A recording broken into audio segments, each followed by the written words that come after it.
म एउटा महिला दिदी बहिनीहरूलाई भन्न चाहन्छु एउटा कुरा। हजुरहरूले मेरो भिडियो आयो भने ध्यान दिएर सुन्नुहोला। यदि तपाईहरूले आफ्नो बुढालाई छोडेर अर्को केटासँग जानुहुन्छ भने, यदि आफ्नो बुढाले टर्चर दिएर आफ्नो बुढाभन्दा राम्रो कोही धनी कोही भेटाउनुहुन्छ, यदि जानुहुन्छ भने, बच्चा छैन भने त केही छैन, जान सक्नुहुन्छ। हजुरलाई सहजै रुममा जान सक्नुहुन्छ। बरु त्यसले माया गर्ला या नगर्ला त्यो पछिको कुरा हो। यदि हजुरहरूको बच्चा छन् अनि हजुरहरूको छोराछोरी छन् भने हजुरहरूले एकपटक होइन, 1000 पटक सोचेर निर्णय लिनु होला हैन। भोलि हजुर बिना तपाईहरुको बच्चाहरू टुहुरो हुन सक्छन्। भोलि आमा जीवित हुँदाहुँदै पनि बच्चाहरू टुहुरो हुन सक्छन्। भोलि तपाईको बुढाले तपाईको श्रीमानले श्रीमती नपाउला भन्ने छैन हैन, पाउन त पाउँछ।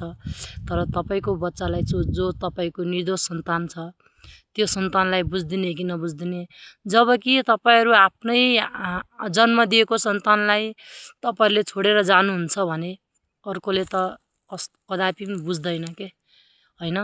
म के भन्न चाहन्छु भने, यदि छोड्दै हुनुहुन्छ र छोडिसक्नुभयो भने तपाईहरु बुढालाई छोड्न सक्नुहुन्छ, स्वभाव छ, तर बच्चालाई नछोडिदिनु होला। भोलि बच्चा जति भए पनि आमा भन्दा बाउसँग बच्चा खुसी हुन सक्दैनन् हैन।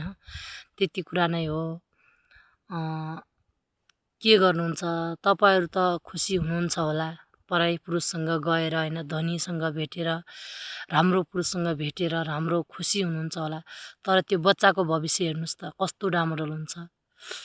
यदि बुझ्दिने महिला, बुझ्दिने आमा आई भने त ठिकै छ। भोलि त्यसले पनि बच्चाको कुरा बुझ्दिन भने कति समस्या होला। भोलि बच्चाले खाना पाउला कि नै, लाउला पाउला कि नै, राम्रो शिक्षा लिन पाउला कि नै, त्यो पनि हजुरले 100 पटक ख्याल गरेर आफ्नो निर्णय अगाडि बढाउनु होला।